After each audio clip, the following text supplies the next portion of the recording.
한국의 살인사건 140회입니다. 예.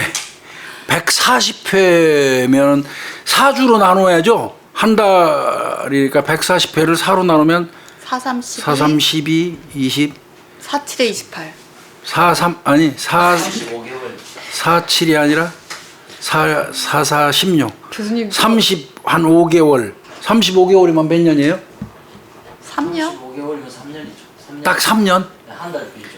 이 140회라는 의미가 이 방송을 이제 아마 우리 구독자님들이 들으실 때는 제가 왜 140회, 그 다음에 35주, 3년 이 얘기를 이제 제가 왜 드렸는지 아실 것 같아서 이제 지금 오늘은 우리가 월요일 녹화하고 있지만 이 방송을 보실 때쯤에는 금요일일 것 같아요. 그때는 아셔야 될 것 같아서 이제 미리 얘기를 하고 가야 되겠네요, 그죠? 우리 김윤희 프로파일러가 3년 했습니다, 저하고 같이, 그죠? 거의 3년. 3년 했는데 내가 먼저 일단 그 나이라든지 체력 때문에 빠질 줄 알았어요. 그런데 우리 김윤희 프로파일러가 오늘을 마지막으로 네. 이 방송을 마지막으로 사건 의뢰해서 일단 그 내립니다. 그런데 내가 일단 내린다고 얘기를 해요. 일단 내린다고 이렇게 말씀을 드리는데 그러면 우리 사건 의뢰 박동민 PD나 정성 PD하고 김윤희 프로파일러가 싸웠느냐? 아니면 아니, 교수님하고 싸웠는데 교수님이 왜 나하고 싸웠느냐? 아니면 뭐 다른 우리 관계된 사람들하고 문제가 있느냐? 이건 절대 아니고요. 그건 절대 아니고 우리 김윤희 프로파일러가 이제 어차피 본인이 하고자 했던 일, 네. 어떻게 보면 연기자의 길, 어떤 배우의 길을 좀 본격적으로 나서보기 위해서 일단입니다. 일단 잠정 이제 하차를 하고 무척 섭섭하고 아쉽고 그렇죠. 그래서 전력 투구할 거고 우리 저 박동민 PD가 그 얘기 하던데 무슨 영화제? 박 PD? 잠깐 아니에요. 무슨 영화제 쓸 때는 가자고? 아카데미? 아카데미 뭐 이런 거 시상식이 있을 때 우리 김윤희 프로파일러가 거기 있으면 우리 그건 박 PD가 내는 거예요, 비행기 싹슨? 네. 그 비행기 타고 가서 축하해 주기로 이렇게 얘기를 했고 기꺼이 많이 아쉽지만 기꺼이 어떻게 보면 본인의 어떤 일을 찾아간다는 거에 대해서 시비할 수는 없었어요.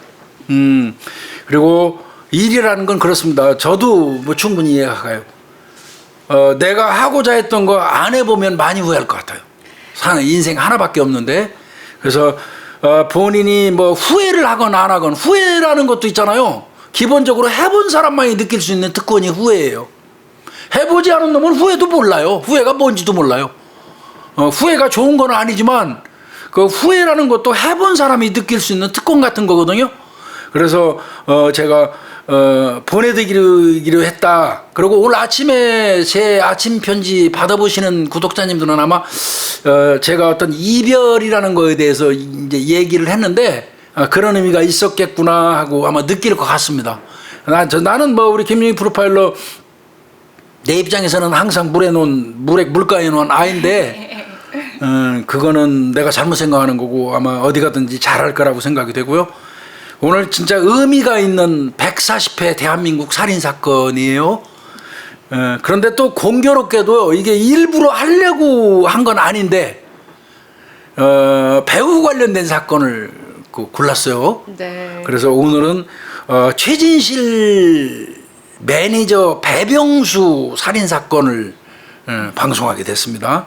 네. 하여튼 구독자님들 오늘 이후에 어디에서 우리 김윤희 프로파일러가 보이건 간에 적극적으로 응원해 주시고 지지해 주시면 어떤 좋은 결과가 있지 않을까 일단 그렇게 생각을 드리면서 방송 진행하도록 하겠습니다. 이게 1994년 12월에 있었던 사건인데요. 저는 아직도 기억납니다. 제가 어렸을 때였는데 뉴스에 정말 엄청 크게 나왔어요. 난리였어요, 이거? 네. 그러면서 사실 배병수라는 인물보다는 최진실 씨의 그렇죠. 그 매니저였다. 최진실 씨라는 그 이름이 되게 많이 부각돼서 사람들의 관심을 많이 샀던 사건인데요.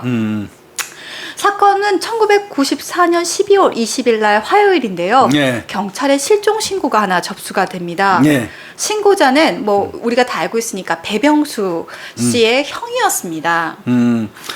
배병수는 뭐 간단하게 이제 뒤에 설명이 있겠지만 배병수 씨 같은 경우는 어떻게 보면 그 당시에 유명 연예인들을 여러 명 관리하고 있어. 보면은 누구 했냐면 그 당시에 최진실, 최민수, 그다음에 엄정화. 독고영재, 엄정화 많았어요. 네. 아주 기라성 같은 연예인들을 다수 관리하고 있던 아주 슈퍼급 매니저였단 말이에요. 네. 그리고 아주 카리스마 있고 머리 있지도 않아요. 이렇게 긴 머리 이렇게 한쪽 가려하고 쫙 느렸던 그 얼굴이 생각나는데 이 배병수 씨는 원래는 저 동대문구 전농동 쪽에서요.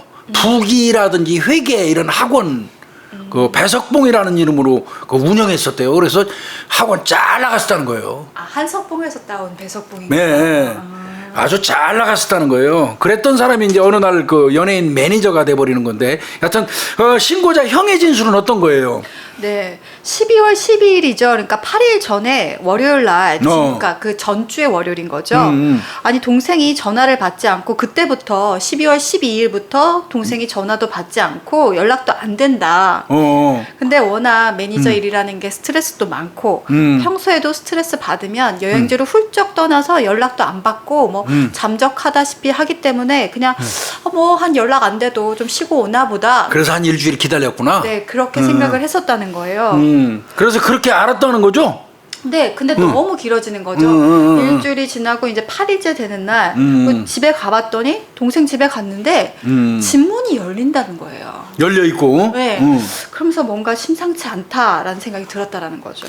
서초구에 아마 동생 집이 있었나 봐요. 네. 서초구에. 혼자 살았죠, 배병수 씨 혼자. 네. 그러면 이제 경찰이 신고받고 현장에 출동을 했죠. 네. 갔더니 집안이 막 뒤죽박죽 어지럽혀져 있어요. 그 격투한 흔적 있는 거예요. 쉽게 얘기하면. 야, 이거 뭔가 이상해요. 그 다음에 안방에서 혈흔이 발견돼요. 이때부터 이제 뭐 이건. 그 다음에 부엌칼이 2개가 없어졌다는 거예요. 아마 형이 알고 있거나 아니면 칼도 이렇게 여러 개 꽂는 데서 2개가 빠진 것 같습니다. 그 다음에 지갑하고 소지품이 없어졌고요. 네. 뭐 근데 사람이 없으니까 지갑 소지품이 없어진 건 뭐 당연한 것 같고요. 현관문이 안 잠겨졌다는 거, 이게 형의 진술인데 현관문 잘 잠궜다고 그러거든요. 그러면 이거는 볼 것 없이 강력 사건이에요. 네. 그죠? 그렇다면 이 피해자가 우리가 누가 실종이 됐거나 어쨌든 사건에 강력 사건으로 인지됐을 때 피해자가 그런 범죄에 당할 사람이 만한 피해자의 어떤 프로파일링을 하게 되잖아요. 그렇죠. 그랬을 때 배병수는 누구냐라는 이제 그렇죠. 이 사람에 대해서 자세히 알아봐야 돼요. 네. 원한 치적 뭐 이런 거 다 있을 수 있으니까. 1958년 2월생이래요. 그 당시에 사건 당시에 37살이에요. 58년이면 이제 거의 내 또래인데 대전이에요. 또 고향도 나하고 같은. 이남 이녀 중에 차남이라고 그러는데 아버지가 직업 군인이었다고 그래요. 아까 말씀드린 것처럼 맞네요. 전농동에서 배석봉이, 한석봉이 아니고 배석봉이라는 이름으로 부기 회계 가르치면서 유명 강사였다고 그래요. 그리고 직접 학원도 차렸대요. 이게 사업가 기질이 있는 사람이에요. 그런 것 같아요. 한때 6개까지 학원을 운영했다고 하니까. 그러면 뭐 거의 준 학원 재벌이에요, 이거. 네. 근데 그러면 이 배병수 씨가 어떻게 연예계로 왔느냐? 네, 강사였다가 연예계로 왔을까요? 이 김학래 씨 아시죠? 저는 몰라요. 야, 이게 저 MBC 대학가요제 1979년도에 대학가요제 임철우라는 사람하고 내가 만약에 그거죠? 네. 내가라는 그 노래 그게 대상 받았거든요. 근데 대학가요제가 78년도에 시작했나요? 77년도에 했나요? 1회 대학가요제가 77년이 한번 쳐줘 보실래요? 왜 그러냐면 내가 대학가요제 1회 때 대상곡이 서울대 샌드페블즈 노래 나 어떻게 이게 1회 대상곡이거든요. 그리고 아마 내가 말 없는 방랑자라면 뭐 그 노래도 알아요. 그거 이게 내가예요. 이 김학래가 부른 이게 79년도라고 그러는데 MBC 대학가요제 임철우하고 같이 부른 내가라는 거로 대상 받은 사람하고 이 사람 배병수하고 군대 동기예요.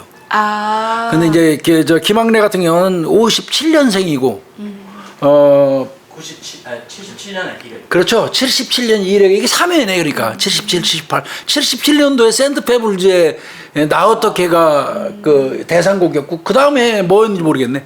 썰물 썰물? 밀려오는 파도 소리에 밀려오는 파도 소리에 나 그건 또 기억이 잘 안 나네. 지금 저만 눈만 저 혼자만 눈 껌뻑껌뻑거리는 거죠. 이거 뭐 대학가요 이제 유명히 했었어요. 하여튼 그 김학래 씨하고 군동기인데 네.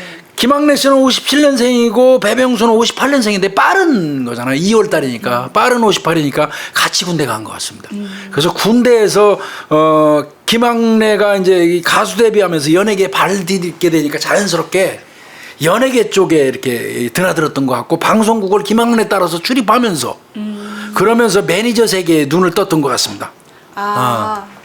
어떻게 보면 정말 사업가 기질이 많았었던 사람이고 아이디어도 많았던 그런 사람인 것 것 같아요. 같아요. 보니까 이제 그리고 발도 원래는 사람들을 알아야 또 사업을 하잖아요. 그렇죠. 그러니까 김학래 씨 따라서 이제 방송 쪽 일을 보다 보니까 여기 매니저 일이 봤을 때 나중에 사업성이 좀 있다라고 판단을 해서 그 일을 시작을 하게 됩니다. 그리고 김학래가 아마 그때 신인 가수 조태선 씨를 이제 소개하면서 매니저를 맡도록 했나 봐요.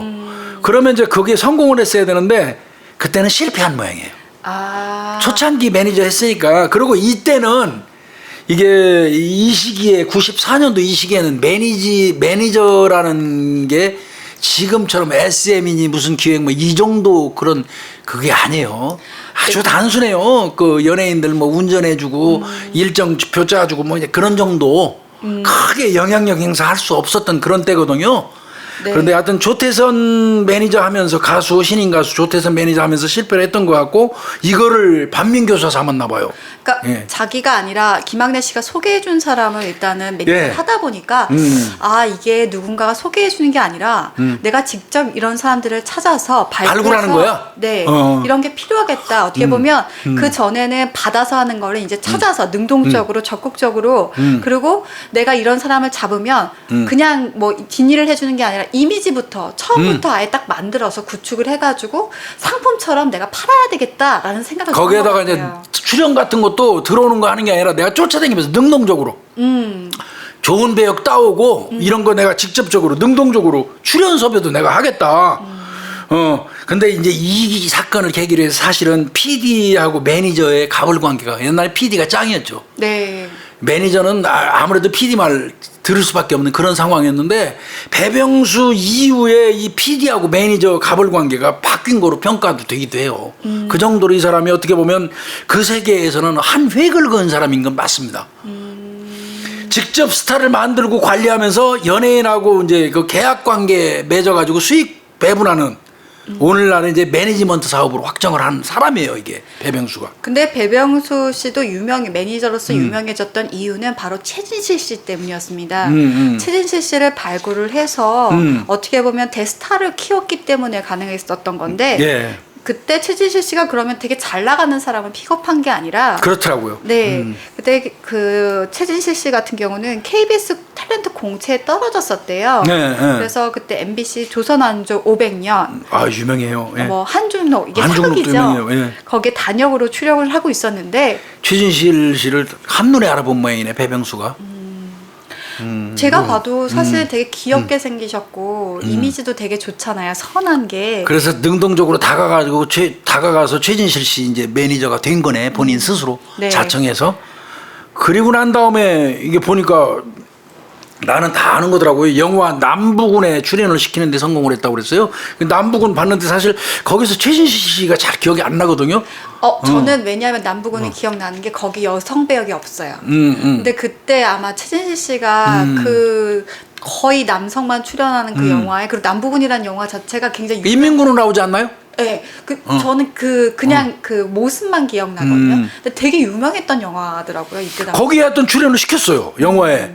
그런데 최진실 씨가 되는 이유 중에 최고로 큰 거는 뭐였냐면 이거는 아마 대한민국 사람 치고 모르는 사람 없을 거예요. 남자는 여자하기 나름이에요. 저 이거 알아요. 응? 네. 남자는 여자하기 나름이에요. 이게 삼성전자 CF죠. 네. 이거를 배병수 씨가 따가지고 와서 이게 최진실 신드롬이 일어났어요. 툭하면 그 얘기했거든요. 남자는 여자하기 나름이에요. 이거 우리 농담 따먹기로도 얘기 많이 했거든 이거. 맞아요. 남자는 여자하기 나름이에요. 이 얘기 많이 했는데 요거를 최진실 배역을 따가지고 CF 따가지고 왔는데 목소리는 최진실 씨가 안 맞았다고 생각했나 봐요. 배병수가 그 획기적인 얘기를 해요. 그 조치를 취해요. 권희덕 씨라고 2018년도에 작곡했다고 그러는데 성우 권희덕 씨 그분 목소리로 대역을 맡겼다고 그러네요. 그러니까 남자는 여자하기 나름이에요. 이게 최진실 씨 목소리는 아닌가 봐요. 권희덕 씨 성우 그분 목소리라고 그래요. 근데 이거 완전히 이걸로 최진실 씨 모르는 사람이 없죠 대한민국에. 이 CF 하나, 야 CF라는 게 그렇게 중요해. 그런 거 따지면 우리 김유희 프로파일 CF 하나 제대로 하는데 그러면 좋을 것 같은데 뭐 없나? 나는 CF라고 뭐 누가 한번 연락이 왔길래 뭐 할까요? 그랬더니 그 도어록? 도어로. 안전장치니까요. 그런 거 한번 온 적이 있더라고. 근데 진짜 감이 좀 좋았던 사람인 것 같아요. 어떻게 하면 자기 이 최진실 씨의 이미지를 딱 그 사람들이 떠올리게 하고 가장 최대치의 이미지를 끌어올릴 그러니까. 수 있는지를 너무 잘 알고 있었던 것 같은데요. 이 광고 한편으로 정말 최진실 씨는 일약 스타가 됩니다. 맞습니다. 그 이후에도 뭐 광고주하고 협의를 하면서 승부를 했대요. 고액의 그 CF 광고료. 그러니까 협상을 되게 그걸 잘했나 봐요. 잘한 모양이에요. 광고 모델료를 굉장히 많이 받아내서 이때부터 연예인 고액 그 출연료 시대를 열었다. 이렇게 얘기하거든요. 그러니까 스타 몸값 올리기의 시초다. 이렇게 얘기하더라고요. 당신은 그렇기 때문에 소문이 엄청 많이 돌았다고 해요. 네. 아, 평생 먹고 살 돈도 다 벌어놨다. 배병수가 네, 이미 뭐 10억은 뭐 그냥 거뜬하다. 그때 10억은 큰 돈이니까. 그렇죠. 그러면서 매니저가 스타보다 오히려 더 부각받는 그 방송가에서는 그랬던 것 같더라고요. 예. 뭐 그 잡지 있어 TV. 그 TV라는 잡지 있었어요. 그 우리 김유희 프로파일러는 모르겠다. 그다음에 우리 때 보는 건 월간 팝송 뭐 이런 그 잡지도 있었고 월간 팝송은 왜 우리가 봤냐면 나는 팝 세대거든요. 월간 팝송을 보면 빌보드 차트 1위에서부터 100위까지 쫙 나와요. 뭐 그래서 그거 읽어봐야지. 아 지금 1위로 뜨는 거. 요즘 BTS가 6회 했죠. 빌보드 차트 핫 100에서 네. 6회 했는데 거기 한 번만 나오면 누가 빌보드 차트에서 진짜 그 1위 제일 많이 했는 줄 알아요? 비틀즈로 알고 있죠? 마이클 잭슨? 아니에요. 마이클 잭슨도 아니에요. 누구예요, 교수님? Without You 부르는 사람. Without You? 머라이어 캐리. 네, 머라이어 캐리가 제일 다수. 빌보드 차트 1위 제일 많이 한 사람이에요. 기록이에요, 기록. 머라이어 캐리. 우리 밴 그거 발음 안 돼갖고 I can live인데 캔리 하면서 노래 불렀잖아요. Without You. 그죠? 네. 근데 그러면 그 말 나온 김에 하나 더 얘기할까? 빌보드 차트 하는데 빌보드 차트가 왜 빌보드 차트인 줄 알아요? 그게 당구장 그거 아니에요? 아니에요. 아니에요? 빌보드 차트는 광고판을 얘기하는 거예요. 에. 원래 이게 이거 내가 아는 척 너무 하는 것 같은데 근데 이런 게 관심이 많아서 내가 꼭 찾아보는 사람이거든. 빌보드라는 거 자체가 뭐냐면 저 미조리주 사막 가는 길에 큰 영화 보면 큰 광고판 나오죠. 덩그머니 서 있는 큰 광고판 같은 게 그게 빌보드예요.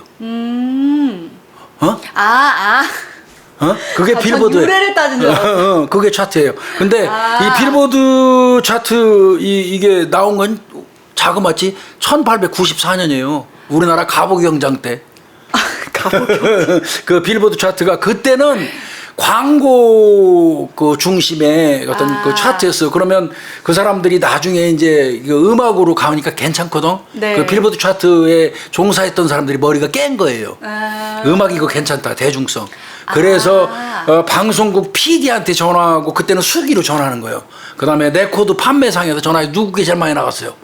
뭐 이런 식으로 해서 차트 1위부터 100위를 쫙 뽑는 그 빌보드 차트의 이제 효시인데 그 쓸데없는 얘기한다 살인사건 하다가 아니 갑자기 빌보드 차트는요 그냥 이렇게 생각하시면 돼요. 미조리주 사막에 가는 그 길 입구에 크게 있는 어떤 그 광고 간판 같은 거.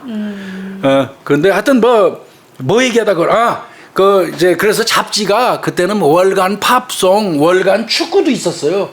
그다음에 월간 TV 이런 거인데 그 TV라는 그 잡지에서 연예계에 영향력 있는 인물 10명 중에 배병수 씨가 들어가요. 그러니까 배병수라는 사람이 한 획 긁은 건 맞아요. 아까 말씀드린 것처럼 뭐 여러 사람 길렀잖아요. 여러 사람 길렀다는 것보다 여러 사람 관리를 했죠. 발굴을 한 거죠. 사실. 최민수, 저 독고영재, 저 허준호, 엄정화. 엄정화 같은 경우는 이제 가수 겸 배우로 관리를 했다고 그러더라고요. 그 최민수 씨 근데 다 보니까 스타 2세예요.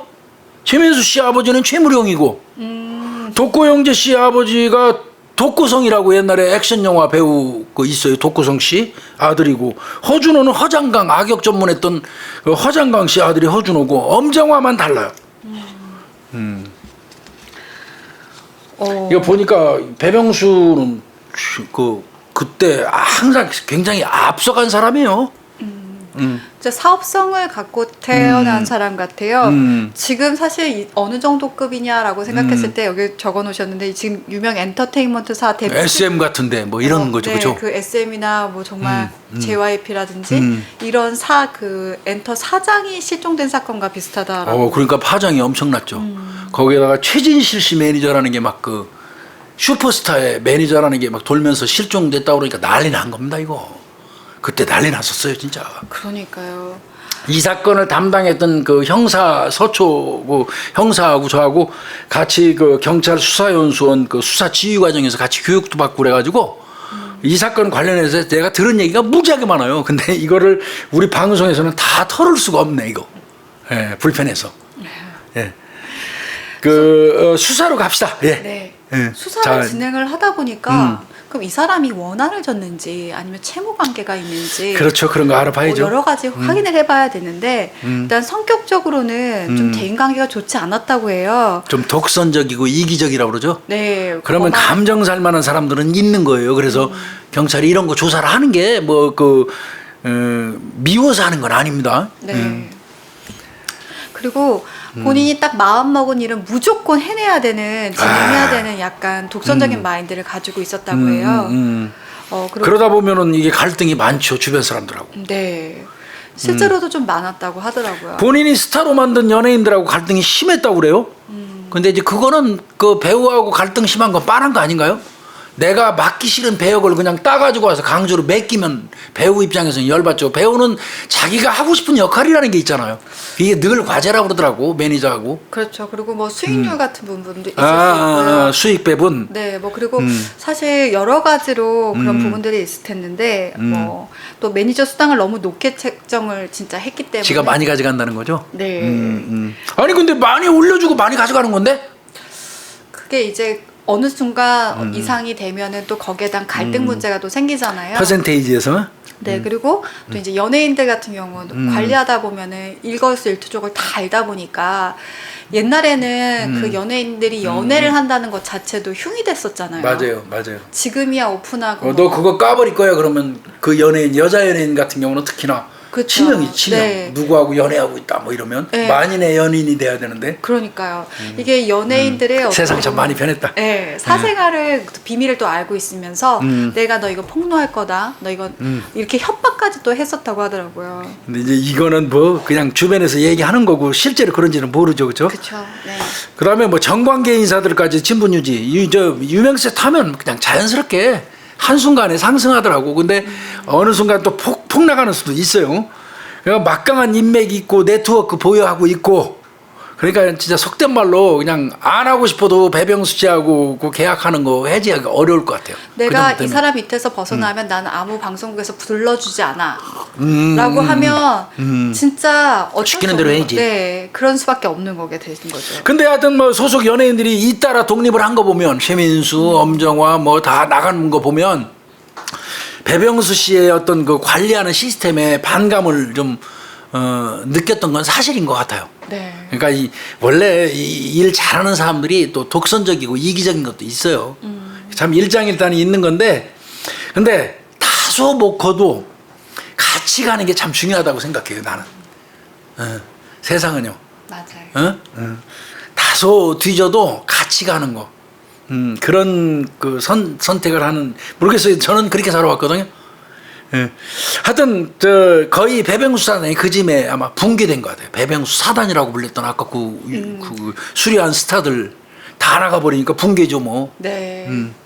그러면서 한동안 매니저 활동을 아예 중단을 했던 것 같아요. 예, 예. 그러면서 이제 뭐 아. 케냐 등 해외 여행을 통해서 아까 형이 얘기했던 거 그거구나. 잠시 그 스트레스 받고 뭐 잠적하는 적도 있다라고 해서 보니까 해외 여행을 갔다 와서 이제 예. 머리를 다시 키고 나서 예. 그때 당시 신인 배우들하고 다시 접촉하면서 다시 재개하려던 중이었다고 하더라고요. 아 이제 털어진 사람들은 치우고 새로운 사람들을 골라서 자기가 또 한번 밀어본다. 네. 그때 선정된 사람들이 막강하네요. 그때 아마 이병헌 씨랑 이영애 씨도 관리를 하고 있었던 중이라고 하더라고요. 오, 산소 같은 여자 이영애 씨. 네. 그 진짜 이렇게 약간 사람을 보는 감각이 되게 좋은 것 같아요. 있긴 있는 것 같아요. 이병헌 씨도 뭐 오늘날 최고의 스타잖아요. 하여튼 그 경찰 입장에서 볼 때는 이제 이런 성격 같은 걸로 보면 이건 분명히 대인 관계에 원만하지 않은 사람이니까 원한이 있을 수 있잖아요. 네. 요거 염두에 둬야 되고요. 자, 아까 뭐 평생 먹을 만큼 벌었다고 그랬죠. 돈 많잖아요. 네. 그러면 이거 돈 때문에 주변에 있는 사람들이 달라붙을 수도 있어요. 네. 그 다음에 이게 혹시 이제 내가 한번 팍 그 가라앉았다가 다시 시작하잖아요. 그러면 대중들의 관심을 확 한번 내가 받을 수 있는 이벤트 한번 해볼까? 아. 실종설 아. 이런 거 자작극 아닐까? 네. 또 이런 소문도 있었다는 거예요. 그러면 경찰이 이것도 염두에 안 둘 수가 없어요. 네. 어. 근데 그때 배병수 씨가 그 연예인들 사업뿐만 아니라 모 대기업하고 용평이 그 위락 사업을 공동으로 시작하려고 하고 있었대요. 그러면 잠적할 일이 없잖아요. 네, 그리고 뭐 그 모 광고사하고도 합작으로 아마 기업형, 아예 진짜 기업형 매니지먼트 사업을 시작하려고 선조네, 선조. 네, 주변에 이렇게 얘기를 하고 있었던 상황이었던 것 같아요. 이미 그때 기업형 오늘날의 SM 같은 거를 네. 하려고 그 기획을 하고 있었던 사람이 굉장히 앞서가는 분은 맞아요, 이분이. 그러니까 갔다 와서 케냐나 해외여행 갔다 와서 신임 그 매니저 활동을 하면서 사업들을 이제 확장할 계획을 하고 있다 보니까 이런 와중에 이 사람이 자작극을 벌여서 그건 아닌 것 같다. 굳이 이미지를 실추시킬 필요가 있을까? 아, 맞네. 그거는 어떤 자작극은 가능성이 낮네요. 네. 그래서 3번 가능성은 이제 조금 더 낮춰놓은 상태에서 1번과 2번의 가능성을 높게 수사를 한 거죠. 그러면 이제 다시 원위치해서 그러면 배병수 씨의 이제 행적을 살펴봐야지. 죽기 네. 직전, 어떻게 보면 없어지기 직전에 그쵸. 그 행적을 좀 따져 보니까 12월 11일 날 일요일 날 서초구의 한 호텔에서 여자 탤런트 김모 씨하고 술을 먹었어요. 내 이분 이름 알아요. 내가 아까 안다는 내용. 근데 이 사람하고 술을 먹고 김 씨 그 여성이 그 여자 탤런트가 그때 유명하지 않았어요. 몇 개 그 우리나라 TV 나왔다가 지금 결혼해서 그 외국 사람하고 결혼해서 간 걸로 알고 있는데 하여튼 이 김 씨가 11시 반경에 승용차로 그 배병수 씨 집 앞에 내려줬다고 이렇게 진술을 했어요. 그럼 집 앞까지는 확인이 된 거네요. 11시 반에 이제 집에 도착한 거예요. 그리고 나서 그럼 이 여자 탤런트 같은 경우도 그 어쨌든 이후의 행적 확인해 봐야죠. 그쵸, 용의자잖아요. 근데 봤더니 특이사항 같은 게 없었던 거예요. 예. 그러면 배병수는 그럼 자기 집으로 들어간 다음에 문제가 생긴 거예요. 네. 맞잖아요. 집안에서 흔적도 발견됐고. 그렇죠. 음. 그러면 같이 따라 들어가길 했나? 아니면 미리 따라 침입해 들어갔나? 있나? 이것도 따져봐야죠. 네. 음. 어쨌든 가능성이 있다라는 거는 배병수 씨가 혼자 산다는 걸 아니까 그 주변에서 뭐 있었던 상황, 만약에 면식범이라고 했을 때는 그리고 밤늦게 귀가한다라는 것도 알고 있는 사람일 가능성이 좀 있다라는 생각을 했던 것 그러면 같아요. 계획을 짰을 가능성이 많은 거죠. 계획범이죠. 그건 거의 면식범이라고 봐야 되죠. 그 정도 되면. 그러니까 어쨌든 만약에 집에서 있다고 한다면 따라 들어가기가 아니라고 배정했을 때는 집을 알고 있는 사람일 가능성이 그렇죠, 큰 그렇죠. 거잖아요. 그렇다고 한다면 이거는 계획범죄일 가능성이 높다. 근데 현관문이 열려 있었고 부서지는 적 없다며 파손하는 적이 네. 문을. 네. 그러면 이거는 배 씨가 열어줬거나, 아니면 키가 아니면 있거나. 미리 들어와서 숨어 있었거나. 어찌됐건 두 개 다 면식범 가능성이 높아요. 그렇죠. 왜 그러냐면 그 문을 열고 들어갈 정도면 아는 사람일 수 있어요. 네. 그죠? 네. 아니면 열어줬어도 아는 사람이니까 열어줬겠죠? 네. 그렇게 좀 본 것 같고요. 근데 문제는 피 안방에 피 자국이 있고 저 과도가 그 칼이 2개나 없어지고 이랬는데 문제는 배병수 씨가 없어요. 그 장소에 없다는 거예요. 그러면 이거는 일단은 납치해 갔다고 봐야 되지 않나요? 납치 가능성이 가장 높죠. 그렇죠. 납치했다고 볼 가능성이 높죠. 아니면 거기서 살해를 하고 시신을 시체를 유기하러 유기할 수도 싣고 갔다. 네. 근데 대체로 살인하고 난 다음에 시신 유기하려고 차에 싣고 가는 사람은 흔치 않거든요. 그죠? 그게 흔치는 않아요. 물론 그게 없는 건 아니지만 살해하고 난 다음에 시신을 다시 싣고 가는 일은 진짜 흔치는 않아요. 그러면 만약에 싣고 갔다면 100% 면식범이에요, 이거는. 네. 그죠? 네. 그 범인은 2명 이상인 건 확실한 것 같죠. 아마 그 현장 상황 봐서 그럴 것 같아요. 네, 그런데다가 이게 성인 어쨌든 맞아, 남성이잖아요. 성인 남성. 37의 남성이에요. 맞아요. 그리고 키가 작은 남성도 아니었었던 거. 맞아요. 그러다 보면은 혼자 제압을 한다. 이거는 어려운 쉽지 않다 보니까 2인 이상이 어떤 계획하에 이런 범죄를 저질렀을 거라고 생각을 하는 거죠. 일단 여기까지는 경찰 추정이에요. 네, 그리고 뭐 어떻게 보면은 면식범일 가능성이 더 높다라고 생각을 그렇죠. 했고요. 원한에 의해서 살인만을 목적으로 왔다면 현장에 시체에 있어요, 그대로. 죽이고 그냥 가버려요. 네, 맞아요. 보통은 그죠? 네. 그렇다면 이건 원한보다는 금품 같은 거 이런 가능성도 많고 하여튼 이거는 배 씨 그 주변 사람들이라든지 이런 경우 다 찾아봐야 될 것 같습니다. 이 수사가. 네. 그렇게 실제로 했죠. 네.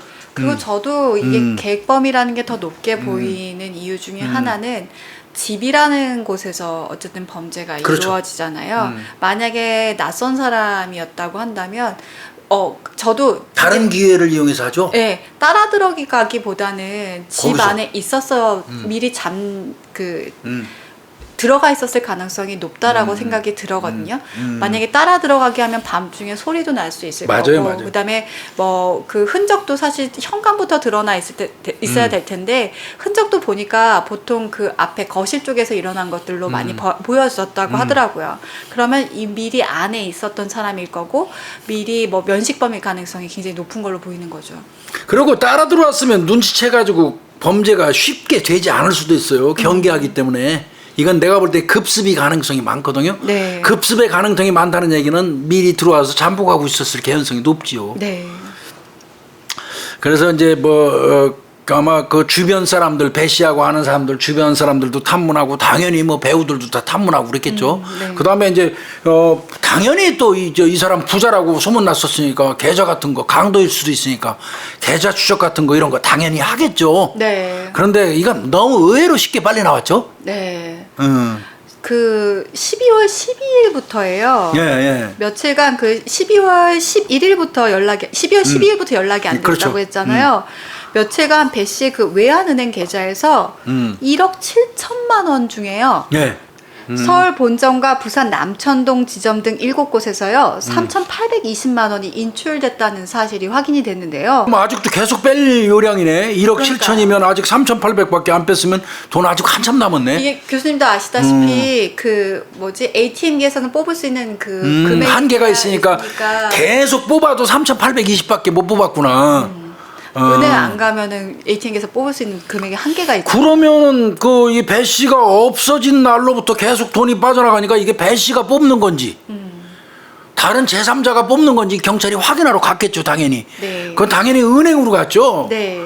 은행으로 갔는데 서울 강서지점에서 아까 뽑았다고 그랬잖아요. 네. 그 현금 인출기에 설치된 그 CCTV가 있었어요.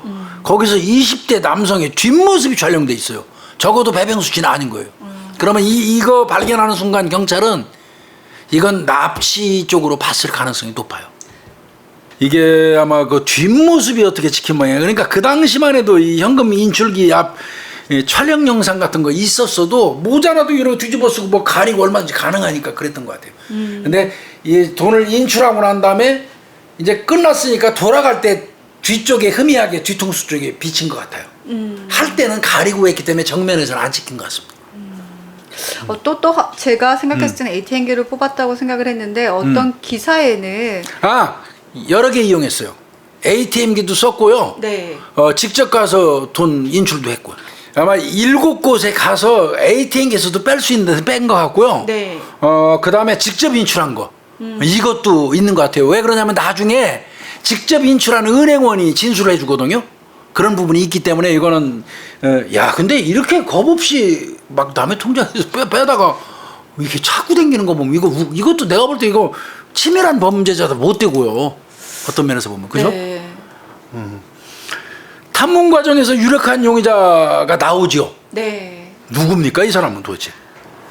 일단 은행 직원이 예. 그 인상착의 얘기했을 때 20대 외소하고 곱상한 남자라고 했다는 아, 거예요. 20대 외수하고 곱상한 남자. 그럼 배병수는 아니에요? 네. 어. 그러니까 주변에서 이제 배병수 씨 주변에 원한을 살 만한 사람들이 있나, 그렇지. 이런 어떤 인상풍을 가진 사람들을 조사하던 중에 그 전용철이라는 21살의 전용철이라는 사람이 그 당시 21살이요? 네, 용의자로 떠오르게 됩니다. 이 사람은 92년 말부터 배병수 씨 밑에서 일하다가 네. 94년 1월 달에 해고당했대요. 그러면 김윤희 프로파일러 감정 가질 수 있겠죠. 그 해고 사유가 뭔지 모르겠지만. 그렇죠. 배병수 씨한테. 네. 그래도 감정 가진 걸로 죽이지는 않을 것 같은데 하여튼 확인해 봅시다. 네. 이 사람은 어떤 사람이에요? 아역 탤런트 출신이었대요. 아역 탤런트 출신. 네, 그리고 고등학교 졸업하고 나서 어. 바로 군입대 하고 전역한 다음에 예. 방송사 예능 그 프로그램 공개 녹화당에서 그 왜 그때 이희재 씨도 그런 AD 같은 아, 걸로 해서 AD 뭐. 네, 그런 걸로 이제 데뷔를 했잖아요. 음. 거기서 일을 하다가 배병수 씨를 만나게 됐대요. 그 드나들으니까 방송국에 배병수 같은 경우는 네, 그러니까 아까 외소하고 곱상한 인상이라 그랬잖아요. 이게 아마 내가 알기에 토토질. 그 우리 저 김유희 프로파일 잘 모르는 것 알아요. 같은데 그거는 알아요. 토요일은 즐거워 그거 토토질이라고 그러죠. 그거 뭐 지금 얘기하면 무한도전 뭐 그 네, 정도 네. 급의 하여튼 그때 엄청 봤거든요. 그 토토질. 토요일 날 저녁에 방송. 예, 거기에서 일했던 것 같아요. 거기 일하다가 이제 배병수 거기 드나들으니까 이렇게 아마 만나게 된 것 같은데 이제 곱상하고 그랬다고 그랬잖아요. 얼굴도 곱상하고 그러니까 이 배병수가 볼 때는 야, 쟤 이름이 전용철이잖아요. 쟤 그 여자 내가 관리하는 연예인 로드 매니저 시키면 운전도 시키고 네. 그러면 딱일 것 같다고 판단을 했던 거고 그때 딱 지정해 준 사람이 있나 봐요. 그게 최진실 씨. 최진실 씨인 겁니다. 예. 네. 아마 그 배병수 씨하고 이 최진실 씨하고 갈라지게 되잖아요. 그때 갈라진 후에도 최진실 씨 매니저로 잠깐 일을 했었다고 하더라고요.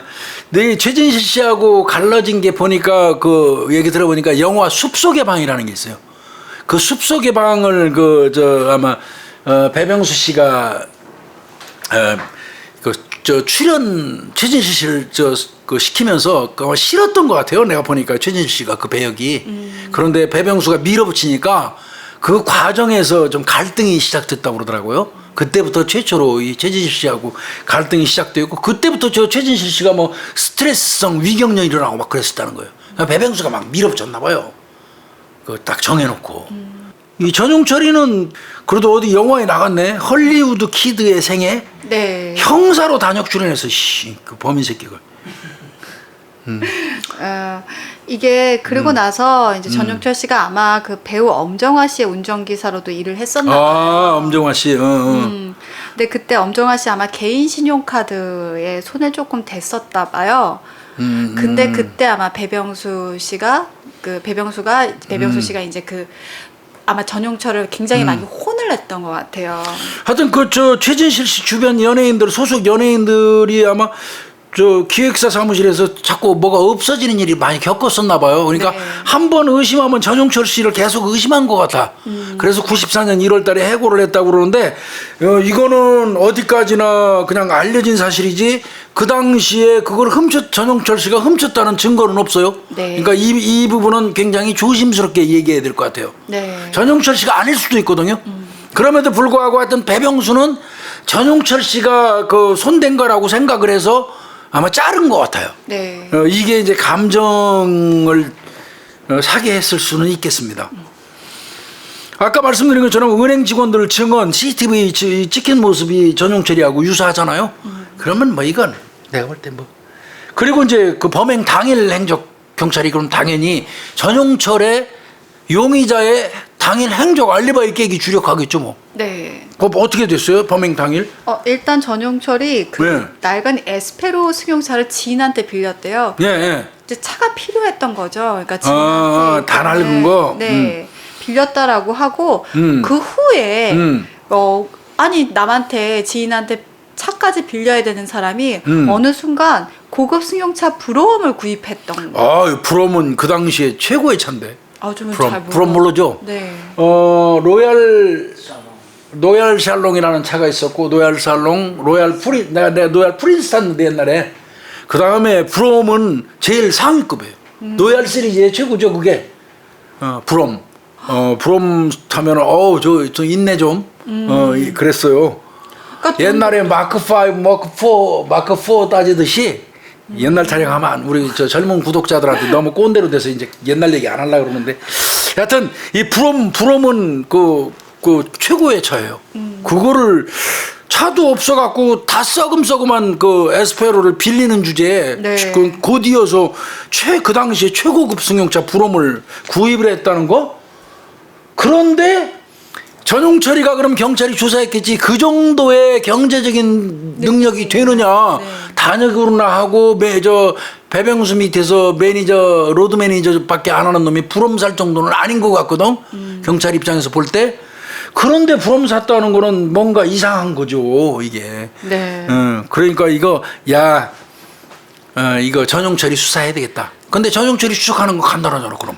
그렇죠. 차량이 있었으니까. 그렇죠. 브롬 샀으니까. 네. 브롬 남반만 추적하면 되지. 네. 진짜 이게 그 범행 동기가 명확합니다. 뭐 있을 수 있습니다. 전용철 같은 경우 원한이 있을 수 있고요. 거기다가 은행 창구 직원의 말로는 전용철 씨 외모랑 비슷하다고 얘기합니다.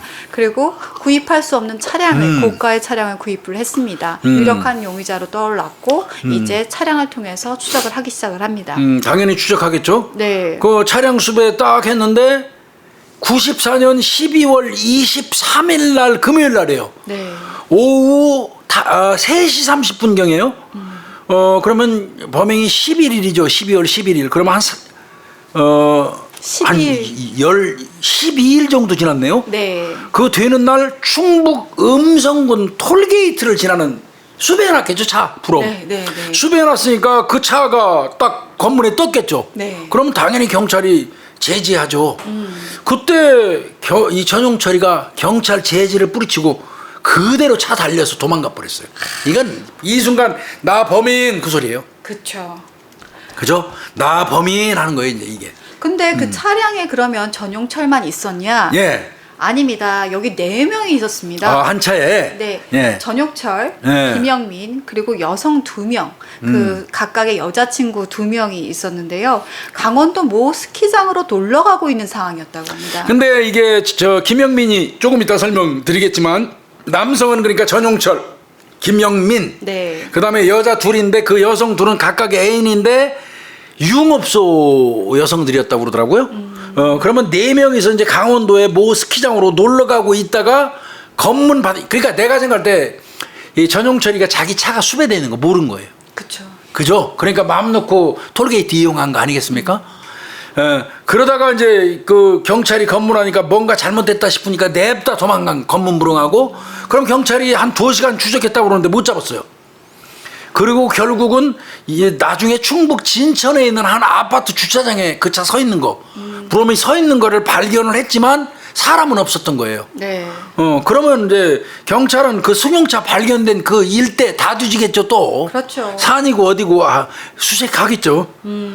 그러던 중에 잡았나요? 네, 저녁 6시 40분경입니다. 그러니까 예. 한 3시간이 흘렀을 그렇죠. 때, 이제 내가 다 잡혔구나, 라고 압박을 느껴서였는지, 차량을 버린 곳 한 4km 정도 떨어진 민가에 숨어 있다가, 거기 숨어 있었구나. 아무래도 안 되겠다 생각이 많았겠죠. 그래서 경찰에 전화를 합니다.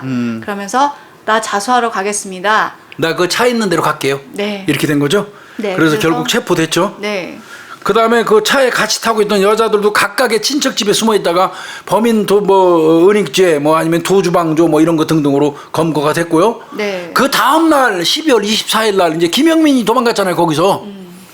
근데 요 놈은 확실히 저 전형 처리보다는 프로네.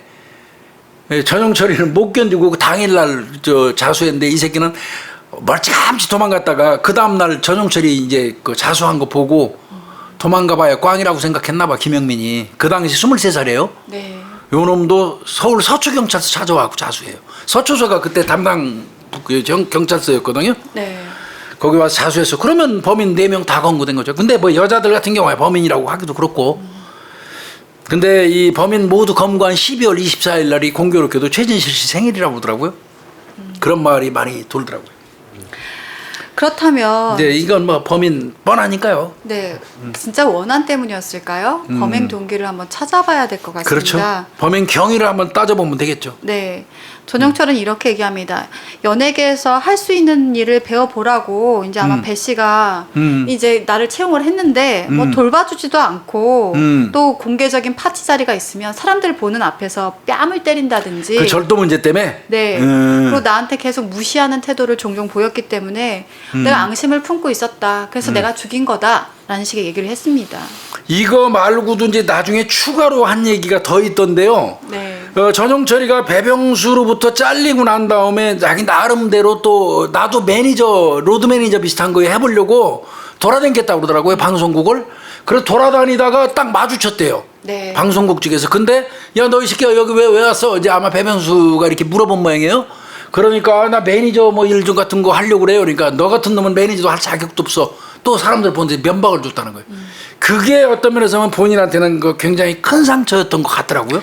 그 얘기 하더라고요. 20대 초반에 다른 사람들 앞에서 그러니까, 그리고 자기가 일했던 곳이고 자기가 꿈을 꿨던 곳에서 아마 그런 면박을 주다 보니까 본인 같은 경우도 이제 원한을 가졌던 것 같습니다.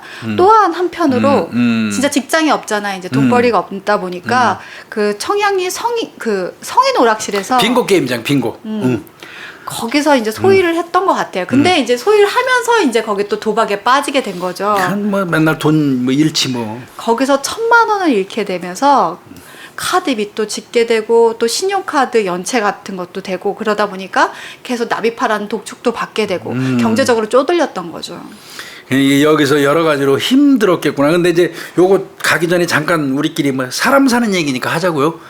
사람을 아무리 미운 사람이 있고 그래도요. 여러 사람이 보는 데서 그 사람을 면박 주는 행위는 정말 잘못하는 겁니다. 부하 직원들이 여러 명이 있는데 반드시 혼내야 될 사람이 있어도요. 그게 전체를 위해서 어떤 전체 조직원들이 다 알아야 되는 사안이라면 있는 데서 얘기하는 게 좋아요. 같이 있는 데서 자 김영사 너 요번에 이렇게 처리하고 현장 가보지도 않고 야 가서 이장한테만 뭐 저 말만 듣고 와갖고 이렇게 보고서 쓰는 거 그건 도리에 안 맞아. 앞으로 이런 짓 하지 마. 그때 유하게 해야 돼요. 그 다른 저 사람들이 볼 때.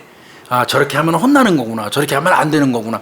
인식시키는 정도의 그런 거는 있을 수 있지만 사적인 문제예요. 그 어떻게 자기가 맡은 일의 분야에서 벗어난 이건 사적인 문제잖아요. 절도한 거 뭐 이런 거 등등은. 이런 그 프라이버시가 작용하는 이런 거는요.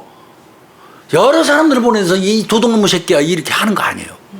할 얘기가 있어도 다 조용히 불러내가지고 너 지금 저 엄정화 지갑에서도 뭐가 없어졌다고 그러고 누구한테서도 뭐가 없어졌다고 그러는데 너 전에도 좀 이상한 행동했는데 마 너 아냐?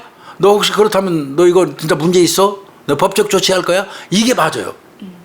그거를 여러 사람 보내서 면박 주고 아까 말씀하신 것처럼 또 나름대로 지가 살아보겠다고 간 거 아니에요. 방송국 가서 매니저라도 해보려고. 그런데 방송국에서 여러 사람 보는데 너 같은 놈은 이거 할 자격도 없다고 면박 주면 그건 굉장히 힘들죠. 그 사람이 감정 살 수 있어요. 그렇다고 지금 그 배병수 씨 살해한 거 전용철이를 제가 지금 그 어떤 그 비유하는 건 절대 아닙니다. 우리가 살면서 그런 건 좀 생각해 보자는 거예요. 네. 예. 아, 자, 카드비까지 졌지. 이제 막말로 아주 실업 땡기는 거 아니에요? 아주 실업. 그쵸? 그렇게 되니까, 이제 이게 자포자기 상태? 뭐 네. 이런 상태에다가 슬슬 안 갚음 생각이 났나 봐. 내가 저 사람 꼭 복수하고 말 거야. 아, 저놈 돈 내가 다 이제 가져올 거야. 라고 생각을 하면서 머릿속에는 별의별 생각이 다 들었겠죠. 그래서 범행을 결심하고 있던 차에 혼자는 분명히 안 된다는 거예요. 안 되지, 안 돼. 자기도 알고 있잖아요. 그럼 공범을 구하던 중에 그 오락실 있잖아요. 네. 그 거기 지가 댕기던데. 네, 그 오락실에서 절도 전과 등 전과 5범이었던 김영민을 알게 됩니다. 23살짜리. 네. 그러니까 이게 거기서 만난 놈이 성한 놈이 있겠어요. 그렇죠? 결국 또 그런 범행 목적으로 만나면 거기서 만난 놈이 적격이지 지들 입장에서는. 그러니까요. 그래가지고 김영민이한테 얘기하는구만. 내가 옛날에 배병수 밑에서 일했는데 돈 엄청 많아. 사실 금고 관리를 나는 얘기 들은 바로는 배병수 씨 그 집에 금고가 있고 그 안에 현금이 많다는 소문이 파다했을 때요. 근데 그거 결국 열어주진 않았어요. 하여튼 뭐 그 얘기는 내가 들은 바 있는데, 그러니까 아마 돈 엄청 많은 배병수 대상으로 우리 범행하자. 이렇게 전용철이가 김영민한테 네. 아마 그 제의를 한 것 같고, 김영민이도 그때 이제 당연히 저 빙고 게임장에서 조박이나 하던 놈이니까 그 새끼도 빚 전지였겠지. 지도 빚이 있으니까 아마 두 놈이서 의기투합한 것 같아요. 네.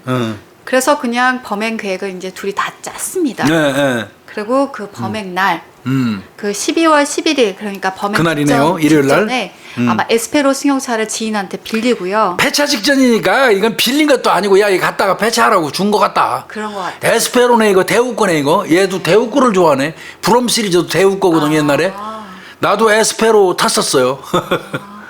그리고 나서 저녁 늦게 들어온다는 걸 알고 있었잖아요. 예, 그렇지. 배병수 네. 생활 습관 알으니까.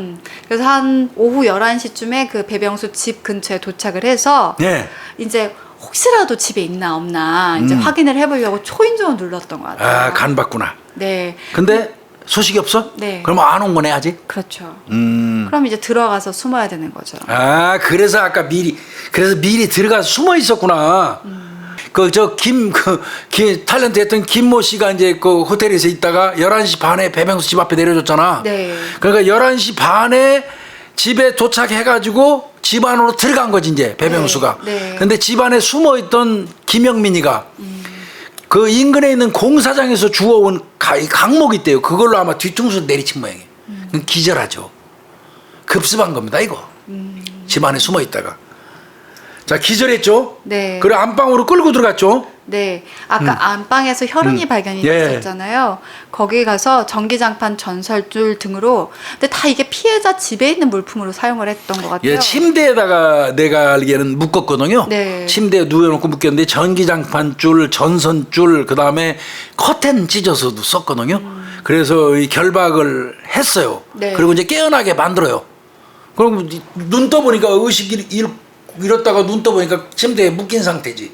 배병수 입장에서는 그 상태에서 이제 예금 통장 다 내놔, 비밀번호 다 내놔, 카드 어딨어, 뭐 이런 거 등등을 이제 물었는데 배병수 씨가 그렇게 호락호락 당할 사람 아니죠. 너 이 새끼, 너 내가 누군 줄 알아? 이러면 안 돼요, 사실은 피해자는. 근데 내가 생각할 때는 이미 배병수 씨를 급습해서 공범까지 데리고 가가지고 묶어놓고 뭐 돈 내라 뭐 무슨 번호 대라고 할 정도면 이미 내가 볼 땐 살기는 어려워요. 그리고 배병수 씨의 성격도 이미 알고 그러면 있었던 상황에서 이거는 내가 볼 때 배병수 씨가 생존하기는 어려운 상황이었던 것 같아요. 네. 그렇게 훈계를 하니까 오히려 이제 피해자가 묶인 상태로 야, 너 그렇게 살면 안 돼. 너 이 자식 뭐 이렇게 얘기를 하니까 오히려 이제 무자비하게 폭행을 했다고 하더라고요. 목 졸라서 살해했죠. 네. 네. 근데 이제 막 나중에는 이제 살려달라고 아마 그랬겠죠. 네. 이거 죽게 생겼으니까. 그럼에도 불구하고 커튼 찢은 거 뭐 전기줄 등등으로 해서 살해를 한 것 같고요. 그리고 그래서 이놈들이 이 시신을 훔쳐간 에스페로를 빌린 이유가 나오네요. 폐차 직전에 에스페로 빌렸다고 그랬잖아요. 네. 그 트렁크에다가 이제 시신을 실어가지고 어디로 갔냐면 경기도 가평군 설악면 사룡리 우럽산이라고 그러는데 뭐 잘 모르겠어요. 저도 경기청에서 근무했는데 하여튼 근데 여기가요. 최진실 씨가 SBS 드라마 사랑의 향기 찍은 그 동네래요. 촬영한데. 그러니까 분명히 범인들은 가본 곳을 써요. 가본 곳을 사용해요. 그죠? 네. 이게 모르는 곳에 가서 버린다라는 것은 사체를 유기하거나 범행을 한다라는 건 정말 그 부담이 너무 커져요. 그래서 그런가 봐요. 네. 그러니까 아마 최진실 씨 운전기사 하면서 봐둔 곳이라고 그래요. 거기 가봤던 곳에다가 아마 배병수 씨를 시신을 유기한 것 같습니다. 그리고 차는요? 차는 그러면서 브롬을 샀잖아요. 그 에스페로는 그 외진 데다가 이제 아예 버려버린 거고 네. 범행 한번 이용하고 네. 그러려고 빌린 거니까. 그리고 브롬을 사서 이제 배씨 돈을 인출을 해가면서 비밀번호 알아냈잖아요. 그거 돈 인출해서 연락이 쓰고 다니는 거지. 네, 여기저기 뭐 스키도 타러 다니고 그런 거죠. 야, 그 배씨 같은 경우는 아마 이제 뭐 엎드려 있는 채 아마 산허리에서 발견된 것 같고요. 그 다음에 이제 뭐 아마 커튼끈 넥타이 이런 걸로 이제 아마 그 교살한 것 같고요. 그 길가에 근데 그 또 비닐봉지 쭉 걸려 있었대요. 얘들 치밀하지는 않아요, 절대로 내가 볼 때. 그 20대 초반에 네. 특히 이렇게 공범이 있는 범죄 같은 경우 치밀하지가 않은 게 좀 특징이긴 해요. 그래요. 그러니까 네, 이게 보니까 그렇더라고요. 길가 나뭇가지에 매달린 비닐봉지가 있었는데 그 아마 시신이 있는데 그 인근인 것 같아요. 2억 원이 들어있는 은행 통장이래요. 이거 비밀번호 안 알려준 모양이에요. 네. 그거 하고 전깃줄, 넥타이, 장갑, 깨진 재떨이, 커튼 자른 거 뭐 이런 거 등등이 거기 들어있었다는 거예요. 그러니까 범행 증거까지 지들이 거기다 다 놓고 온 거예요. 얘들은 막 별일 다 생겼네요. 애인하고 네. 속초, 진부령 알프스 스키장, 부산 광안리, 제주도, 충북, 충주 오가면서 연락이 쓰고 댕겼구만. 그러니까 솔직히 마음 안에서는 언젠가 또 잡힐 수 있다라는 생각도 한 것 같아요. 각오를 한 것 같아요. 네. 그러면서 그러면 이 옆에 두 명의 여성 같이 타고 있었잖아요. 네. 그럼 이 여성들의 정체는 진짜 범행에 같이 가담했는지 아니면 정말 그렇지, 놀러만 그렇지. 같이 다녔는지 확인을 해봐야 되잖아요. 그렇죠. 그 봤더니 범행 직전에 예. 그 신촌의 술집에서 만난 여성들이래요. 신촌. 네, 그래서 이 연예인 매니저 했던 가닥이 있으니까 다 누구 이름 대고 누구 이름 대면서 얘기를 했겠죠. 내가 너희들 키워줄게. 너네들도 탤런트 될 수 있어. 내가 키우면 다 키워줄 수 있어. 야, 뻑 같겠다 이 여자들. 그러면서 이 여성들을 꼬여서 이제 같이 놀러 다녔던 겁니다. 그러니까 이게 보니까 이런 게 있더라고요. 범행하고 난 다음에 이놈들이 성공하고 나면 불안하니까 유흥업소 많이 가더라고요. 이게, 아니면 옛날 율락가를 많이 가고. 이게 긴장 상태가 계속 유지가 되고 있다 보니까 이 긴장 상태를 해소를 해야 되다 보니까 그 순간에 자신의 이런 떠오르는 생각들을 잊어버리기 위해서 가장 좋은 게 바로 유흥이거든요. 아니면 율락업소. 네, 그렇기 때문에 그런 것들을 이용을 하는 거예요. 율락업소라고 쓰면 안 되죠. 요즘엔 성매매업소. 네. 요즘번에 우리가 사건 한 거 중에서도 그 있었잖아요. 송파 쪽에서 범행하고 난 놈들이 평택 쪽에 성매매 업소 가가지고 수표 사용하고 네, 한 거 맞아요. 있었잖아요. 네. 그 비슷한 맥락인 것 같습니다. 얘들은 재판에서 어떻게 판결 받았나요? 강도살인이잖아요, 교수님. 강도살인이에요. 이거는 사형 아니면 무기예요. 각각 무기징역을 그렇죠. 선고받았습니다. 재판부가 뭐라고 그랬냐면요. 피고인들은 단순히 신용카드 대금을 마련하기 위해서 네. 평소 잘 알고 지내던 배 씨를 잔인한 수법으로 살해했다. 범행 후에도 뉘우침 없이 호텔 등을 전전하며 훔친 돈을 유흥비로 탕진한 점 등을 미루어 동정의 여지가 없다. 네. 이렇게 이 판사가 판시하면서 각각 무기징역을 선고했습니다. 전용철이는 어디로 갔어요? 강원도 원주교도소에 수감됐네요. 네. 김영민이는 부산교도소로 수감됐어요. 찢었습니다, 이것들. 네. 지금 그러면 이것들은 무기징역 상태인가요? 제가 알기로는 전용처럼 나온 걸로 알고 있는데요. 그래, 우리가 그래서 맨날 무기징역은 하나만 하라고 하는 얘기가 여기서도 사실은 나와요. 전용철이는 무기징역 선고받고 원주교도소에서 수감 생활하다가 감형돼서 20년으로 감형됩니다. 20년. 그래가지고 이 전용철이는 풀려 나옵니다. 근데 이 전용철이가 웃기는 게 있었어요. 아마 내가 알기엔 김영민이는 현재도 복역 중이에요. 네. 똑같은 죄로 똑같이 범행하고 어떻게 보면 주도적으로 끌고 들어간 놈이 전용철이거든요. 근데 그 따라간 김영민이는 그 무기징역 살고 있고 전용철이는 나왔어요. 근데 나온 이유를 이제 좀 이따 제가 설명드리겠지만 묘하기는 해요. 이게 대한민국법이 과연 공정한가 이 부분은 한번 생각해 볼 필요가 있는데요. 하여튼 전용철이는 무기징역 받고 원주교도소에 수감 생활하면서 또 한 번 파란을 일으켜요. 네. 그게 뭐였냐면 그 배병수 내가 왜 죽인 줄 알아? 나 사주 받아서 죽인 거야.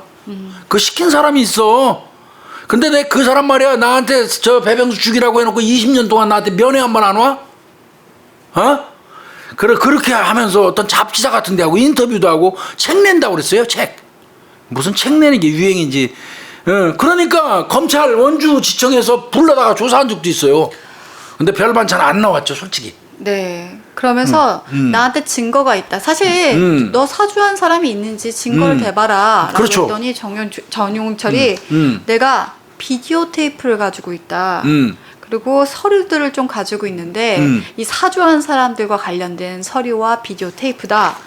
뭐 이게 근데 내가 배병수 살해하기 직전에 이걸 내가 뺐었다. 라는 얘기를 했다고 합니다. 거기다가 아마 내가 기억하기로는 기억이 생생한데 일요신문인가 하고 인터뷰했어요. 인터뷰하면서 차 안에서 자기한테 사주한 사람이 배병수 여자 관계하고 어떤 그 금품 관계에 관련돼서 얘기를 하면서 배병수 없애주면은 평생 동안 은희로 알겠다 이런 말을 했다고 인터뷰를 했어요. 일요신문하고. 그 인터뷰가 나오고 난 다음부터 막 추정되는 연예인들 이름이 나오기 시작했어요. 에? 이건 어떻게 보면 해악이에요. 증거도 없고, 그러고 전용철이 말만 어떻게 믿습니까? 그래서 아마 이제 검찰에서도 그 교도소에 있는 전용철이 불러다가 원주지청에서 조사했겠지, 당연히. 네. 너 그런 얘기 자꾸 하는데 사주한 사람 있다고 얘기하는데, 그거 누구야? 증거 대봐. 말로는 안 돼요, 말만 갖고는 또. 그쵸? 네. 그건 증거 없으니까. 그런데 아마 그게 별 볼 일 없었기 때문에 검찰에서 안 했겠죠. 네. 그렇다면 결국은 결론적으로 말씀드리면 전용철이가 무슨 사주한 사람이 따로 있다 등등 얘기한 거는 그건 헛소리일 가능성이 높죠. 모르겠습니다. 채널A인가 어디서 내가 전용철이 관련돼서 방송하니까 전용철이라고 하는 사람이 그 방송국으로 전화해가지고 무슨 뭐 얘기했던 걸로 내가 기억하는데 우리 방송도 듣고 만약에 본인이 그토록 이 부분 관련돼서 할 말이 있다면 우리 PD님한테든지 언제든지 얘기해주면 우리 출연시킬 수 있죠, 그죠? 그렇게 했으면 좋겠어요. 근데 하여튼 분명한 거는 현재까지는 전용철이 주장하는 뭐 사주한 사람이 누가 있다 등등은 근거 없는 걸로 지금 결론 내리고 있습니다. 네. 근데 오해받은 사람 있죠, 그 과정에서 오해받은 사람. 연예인이 신용카드를 줬기 때문에 내가 그 연예인 신용카드를 마음대로 썼다. 이게 바로 사주의 증거 아니겠냐라는 식으로 얘기를 했던 거죠. 아니지, 그렇게 얘기했으면 네, 그렇게 얘기했으면 전용철이가 가지고 있는 카드를 경찰이 압수해가지고 바로 그 연예인 조사했겠죠. 네. 용의자로 보고. 근데 그렇게 말을 한 건 아니고 전용철이를 조사하는 과정에서 어떤 카드를 하나 발견한 거예요. 그래서 혹시 네가 말하는 사주자가 이 사람이야? 이거 조사했던 것 같습니다, 경찰이. 네, 그랬던 것 같아요. 제가 근데 잘못해석했네요. 그 알고 보니까 그 연예인도 전용철이가 훔친 거였던 것 같아요. 그 카드가 연예인의 그 카드를. 네, 그런 것 같습니다. 그러니까 그 신용카드 주인인 연예인은 전혀 관련 없는 거죠. 어떤 면에서 보면. 근데 이제 전용철이가 왜 무기에서 20년으로 깎였을까요? 아마 수감 생활을 착실히 했던 걸로 확인이 됐고 착실히 있습니다. 하면 되는군요. 예. 수감 생활 중에 건축기사 등 10개가 넘는 자격증을 취득을 했고요. 자격증 많이 취득해야 됩니다. 네. 교도소 내에서 2년제 전문대학을 졸업을 예, 했고요. 학교는 어떻게든 댕기면 듣고요. 검정고시. 사후 장기기증 서약을 했고요. 이것도 부수적으로 보너스네. 네. 그리고 이게 레이디 경향 잡지에 나왔었다고 하는데요. 2003년 8월호에 보면 10살 연상인 네일 아티스트 김 씨하고요. 옥중 결혼 약속을 한 것으로 나온대요. 원래 저 수감된 사람들 돌아갈 곳 없고 그럴 때 이게 이제 결혼 뭐 이거 하면 굉장히 유리하잖아요. 네. 그럼 유리한 요소들이네요. 열심히 수감 생활하면서 모범수로 건축기사 등 10개가 넘는 자격증도 취득했고, 네. 그 다음에 교도소 내에서 2년제 전문대학 그 전문학사 자격증도 받았고, 사후 장기기증도 서약했고, 그 다음에 결혼도 약속한 것 같고, 그러면 내보내도 가서 성실하게 살 수 있다는 거 아니에요. 자격증 많으니까 취업도 잘 될 거고, 그 다음에 뭐 저 아내가 생기면 가정생활을 열심히 할 거다 이런 것 등등을 참작했다고 그러고요.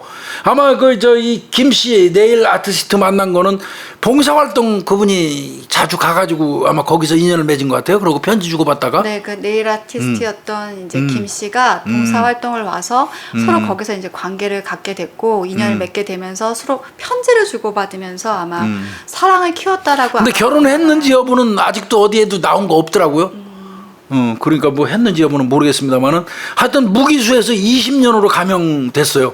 네. 그 2018년도에 내가 알기에는 출소한 걸로 알고 있거든요. 네. 얼마 저도- 안 됐어요. 맞아요. 저도 기사에서 본 것 같아요.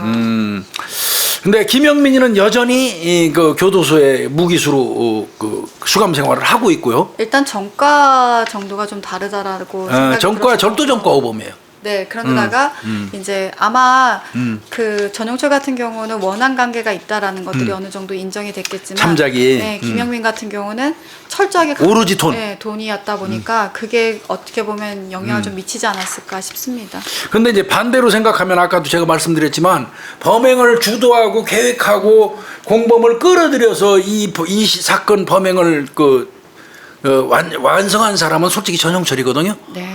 그래서 이게 과연 뭐 어떤 형평의 문제로 꼭 따지는 건 아니고 그 다음에 뭐 형량 관련돼서 뭐 가석방으로 풀어주고 뭐 하는 거는 우리 권한이 아니잖아요. 어디까지나 법무부 소관이니까 그 부분에 대해서 우리가 시비할 건 없는데 그냥 멀찌감치 떨어진 상황에서 볼 때는 약간 불편한 건 사실이에요.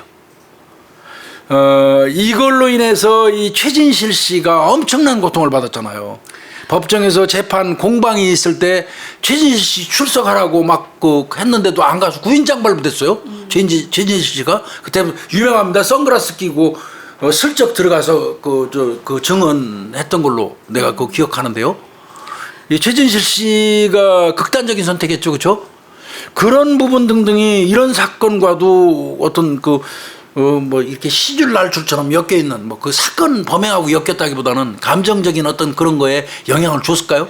루머가 하도 많다 보니까요. 이제 이런 관련됐을 때도 처음에 그 사건과 관련돼서도 이제 루머들이 계속 계속 나오다 나왔어요. 보니까 이 배병수 매니저가 살해되고 나서도 이게 사실 이 사건만의 문제가 아니라 최진실 씨와 관련된 루머들이 계속 뭐 그게 배병수 문제야. 씨의 관계부터 시작해서 여러 가지로 루머가 너무 많이 퍼지다 보니까 사실 연예인으로서는 너무나 감당하기 힘든 부분이었을 거라는 생각이 들어요. 마치 뭐 최진실 씨가 사이가 안 좋아서 사주한 것처럼 전용철이 네. 막 이런 얘기도 들렸잖아요 그때. 그런다가 그 후에도 뭐 어떤 사건이 나게 되면 최진실 씨와 조금이라도 관계 있다 보면 그 이게 루머들- 나오죠. 네, 이게 나오고 또 모두 다 최진실 씨에 대한 그 루머처럼 왜 매번 이렇게 거론이 되겠어? 연관이 있으니까 그렇지 않아? 라는 식의 어떤 얘기들을 비유를 하게 되잖아요. 최진실 씨는 그럼 엄청 고통이죠 그런 거. 아, 이거 저는 제가 생각했을 때 너무 힘들었을 것 같아요. 그럴 것 같아요. 네. 다 고인이 됐네요. 본의 아니게 동생 최진영 씨까지 고인이 돼 버렸어요. 저는 그래서 항상 지금도 댓글 같은 거에 통해서 사람들한테 상처 입히는 거 참 정말 그건 살인행위예요. 네, 살인행위라고 말씀드리는 거고 이때 당시에도 그때 최진실 씨 같은 경우도 증권 찌라시에 관련돼서 이게 맞아요. 상처를 굉장히 많이 입었다고 들었거든요. 그 사람은 정말 그냥 뭐 연예인이니까 감수해야 돼, 공인이니까 감수해야 돼. 막 그런 거는 없어요. 세상에 그런 게 어디 있어요? 그러면서 자기 딴에는 자기 스트레스 해소다. 뭐 그냥 그런 식으로 뭐 그냥 정말 가벼운 말 한마디 던졌을지 모르겠지만 그것이 이렇게 진짜 눈뭉되게 뭉쳐진 것처럼 크게 해서 사람한테 정말 큰 타격을 준단 말이죠. 맞아요. 예, 참 우리한테도 악불나는 그 일본 인명 뭐 있는데 그걸 내가 고수장까지 다 넣었는데 가서 조사받다 보니까 인생이 내가 이런 거 하고 신경 쓸 필요조차 있을까 이런 생각도 들기도 해서 아직도 지금 내가 딜레이하고 있네요. 고수장은 접수해놨어요. 내가 진술만 해주면 이제 그 새끼 가는데 에이, 쓰레기같이 사는 제 인생을 남 칭찬하고 남들한테 즐거운 인상으로만 사는 것도 그 길지 않은 인생인데 왜 그냥 남을 그렇게 괴롭히고 확증 편향에 사로잡혀가지고 억지나 쓰고 말이야. 불쌍한 사람들 참 많아요 보면. 그리고 배우 관련된 거를 공교롭게 140회 하면서 우리 김윤희 프로파일러하고 작별을 이제 하게 돼서 아마 잊혀지지도 않을 것 같은데 이게. 참. 저는 제가 현직에 있을 때 최진실 씨 극단적 선택했을 때 사건 현장에 있어서 여러모로 좀 마음이 아팠던 사건입니다. 뭐 참 그런 것 같아요. 어느 길을 가든 가장 중요한 건 성공보다 행복이라는 생각도 들고요. 그래서 제가 이 사건을 해 3년 동안 하면서 여러분들에게 말씀드리고 싶은 건 정말 행복했었다. 그리고 여러분들 통해서 용기도 많이 얻고 그러면 네, 격려도 받았다라는 말씀 드리고 싶고요. 그 힘으로 제가 정말 하고자 했던 일들 앞으로 향해서 나아가도록 그리고 언제나 이 행복하고 마음 그리고 사랑받았던 마음 잊지 않도록 하겠습니다. 열심히 했고 고생 많이 했어요. 네. 수고 많았어요. 오늘 140회는 최진실 매니저 배병수 살인 사건 고인의 명복을 빌면서 마무리하도록 하겠습니다. 네, 예, 감사합니다. 수고했습니다.